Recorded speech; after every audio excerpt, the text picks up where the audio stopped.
Boom boom বুমরার অধিনায়কত্বে Partha টেস্টে বড় জয় পেল ভারত। এই প্রথম পার্থে কোনো টেস্ট জিতল ইন্ডিয়ান ক্রিকেট টিম।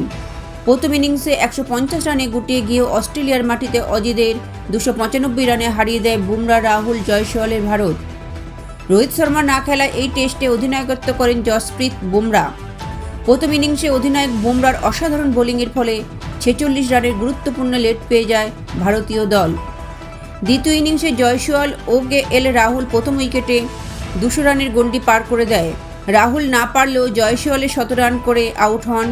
পরে বিরাটের ব্যাট থেকেও আসে 100 রান। 6 উইকেটে 487 রান করে ইনিংস ছেড়ে দেন বুমরা। 534 রান তাড়া করতে নেমে অজিদের ইনিংস শেষ হয়ে যায় 238 রানে। এই ইনিংসেও শুরুটা করে দেন সেই বুমরাই। বুমরা ও সিরাজ 3টি করে উইকেট পান। ওয়াশিংটন সুন্দরের ঝুলিতে 2টি এবং রানা ও রেড্ডি 1টি করে উইকেট পান। পার্থের এই জয়ের ফলে বর্ডার গাভাস্কর ট্রফির বাকি ম্যাচগুলিতে ভারতের মনোবল যে বেড়ে যাবে তা বলাই বাহুল্য। প্লেয়ার অব দ্য ম্যাচের পুরস্কারও পেলেন অধিনায়ক boom boom Bumrah. Video report, lottery সংবাদ।